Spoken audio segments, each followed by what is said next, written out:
जी। मैं बात इसलिए कर रहा हूं कि अब आप देखें बांग्लादेश में जैसे नरेंद्र मोदी गए तो वहां पे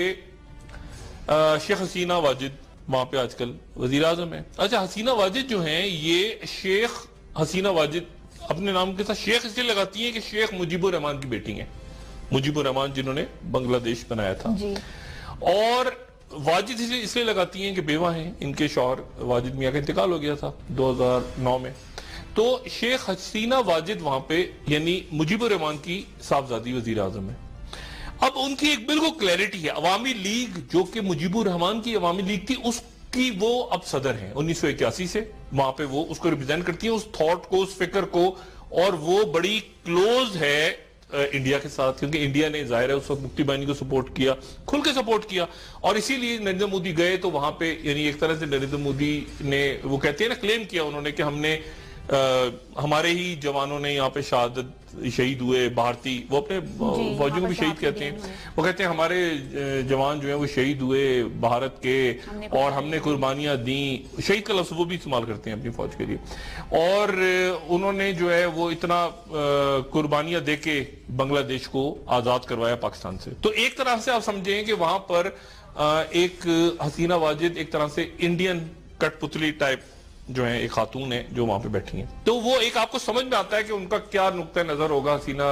वाजिद का, मुजीबुर रहमान की बेटी हैं। अच्छा, उनके सामने खालिदा जिया है ऑपोजिशन में, तो खालिदा जिया जो है वो लेफ्टिनेंट जनरल जियाउर रहमान उनकी बेवा हैं जिनका कत्ल हो गया था और जिनको कत्ल कर दिया गया था, और उनके ऊपर ये इल्जाम लगा रहा बड़े अरसे तक कि जो मुजीबुर रहमान को मारा गया था, मुजीबुर रहमान को फौजियों ने मारा था, इनके शौहर को जो खालिदा जिया हैं उनके शौहर को भी फौजियों ने मारा। तो खालिदा जिया के शौहर को जिन फौजियों ने मारा, कहा जाता है कि वो मुजीबुर रहमान के करीब थे और मुजीबुर रहमान को मारने वाले फौजियों में इनके शौहर थे जिनको मार दिया गया था, लेफ्टिनेंट जनरल जो जियाउर रहमान थे। तो यानी वहां पर एक क्लैरिटी के साथ आपको बिल्कुल दो अपोजिट पार्टियां नजर आती हैं कि वहां पर इनकी ये थिंकिंग होगी और इनकी ये थिंकिंग होगी। वो मतलब वहां कोई मुकमगा नहीं होगा, कोई मफाहमत की सियासत नहीं होगी कि लूट मार करो, एनआरओ करो, मिल जाओ, जमहूरियत का हुसन, ऐसा कुछ नहीं होगा। नाम उनका हसीना जरूर है, कोई जमहूरियत का हुसन वहाँ पे नहीं। वो बिल्कुल छोटा सा एक मुल्क, लेकिन उन्होंने अपनी स्ट्रेटेजी बिल्कुल अपने आप को एक दो पार्टियां हैं। अच्छा, अब वहां नरेंद्र मोदी साहब गए, नरेंद्र मोदी साहब ने कमाल बहुत सारे एग्रीमेंट्स हुए उनके सारा, लेकिन पाकिस्तान के साथ कोई इशू उनका नहीं हुआ। जो बज़ाहिर तासुर मिल रहा है ना कि पाकिस्तान के साथ कोई मसला हुआ, ऐसा कुछ नहीं हुआ। उन्होंने वहां जाके नरेंद्र मोदी साहब ने चाइना के ऊपर एक जबरदस्त किस्म का अटैक किया,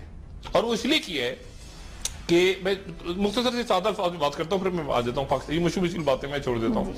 वो इस तरह से की है कि चाइना जो है वो चाइना और इंडिया के दरमियान एक जंग हो रही है इंडियन ओशन पे, यानी बहरे हिंद जिसे हम कहते हैं ना, उसकी बालादस्ती की जंग है कि बहरे हिंद में किसकी पावर आने वाले 10-20 सालों में किसका कब्जा होगा पानियों पे, यहां से तेल किसका गुजरेगा, किसकी सी लेंस होगी। तो ये बहरे हिंद के ऊपर कब्जे की एक जंग है। अब उसके ऊपर चाइना ने जो आज से 10 साल पहले एक रिपोर्ट आई उसमें कहा गया वो स्ट्रिंग ऑफ पर्ल्स, यानी कि वो ऐसी जगह पे चाइना बंदरगाहों में इन्वेस्टमेंट कर रहा है कि वो एक तरह से वो पूरे इंडिया को घेर रहा है। मसलन उसने चिटागोंग बांग्लादेश में, उसने म्यांमार या बर्मा में, उसने मालदीव में बंदरगाह बना दी, उसने श्रीलंका में एक बंदरगाह बना दी, यानी बिल्कुल जो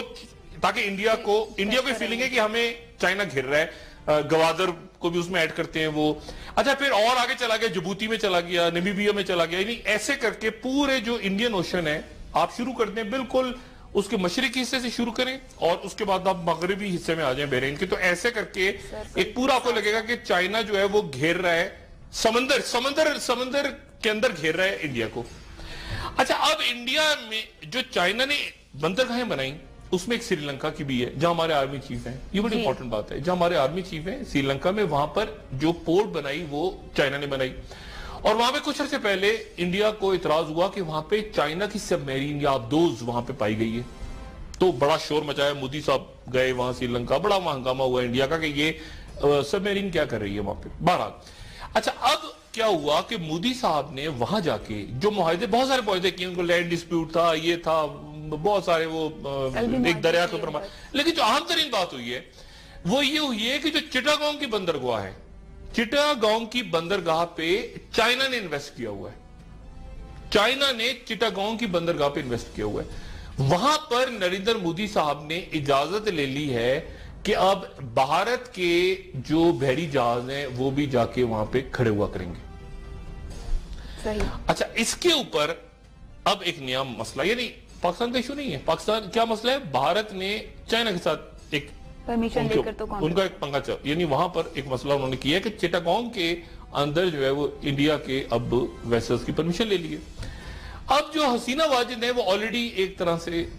इंडियन लॉबी या इंडियन जो भी कठपुतली कहा जाए, जो भी कहा जाए, वो जाहिर उनकी पूरी हिस्ट्री है मुजीबुर रहमान, शेख मुजीबुर रहमान की। अब वो वहां से इंटरनल प्रेशर बिल्ड होगा हसीना वाजिद के लिए कि ये आपने क्या किया, एक मिनट ठहर जाए, क्योंकि अच्छा वो कोई प्रो पाकिस्तान इशू नहीं है, वो ये कि भाई हम बांग्लादेशी हैं, हम बंगाल के लोग हैं, तो बांग्लादेशी हैं, तो ये बीच में इंडिया कहां से घुस आया, ये तो हमारी चाइना के साथ हमने चिटागोंग की बंदरगाह बनाई थी। अब समझिए बात, तो एक्चुअली तो इंडिया ने एक्चुअली चाइना के साथ ले लिया पंगा। अच्छा, अब दूसरा जो इन्वेस्टमेंट है वो है श्रीलंका में, वहां हमारे आर्मी चीफ गए।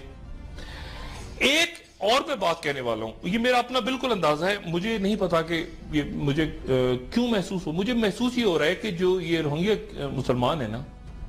इनकी भी एक स्ट्रेटेजिक इंपॉर्टेंस बनने जा रही है, क्योंकि नरेंद्र मोदी साहब जो गए हैं बांग्लादेश, और ये 12 लाख जो मुसलमान हैं जिनके बारे में हसीना वाजिद साहिबा ने जो अपने फरमुदात बयान किए, जो गालियां दी हैं एक तरह से उनको कि हम नहीं घुसने देंगे, मार देंगे, फला करेंगे, ये करेंगे, जमात इस्लामी वालों को फांसियां, ये फांसी उनका एक।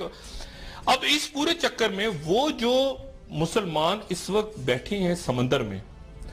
उनकी मदद को जो भी पहुंचेगा और जो भी जाएगा वहां पे, आप समझें वो हसीना वाजिद के लिए और इंडिया के लिए वो एक अजाब होगा जी। ये मैं बड़ी इंपॉर्टेंट, क्योंकि हसीना वाजिद ने बांग्लादेश में, यानी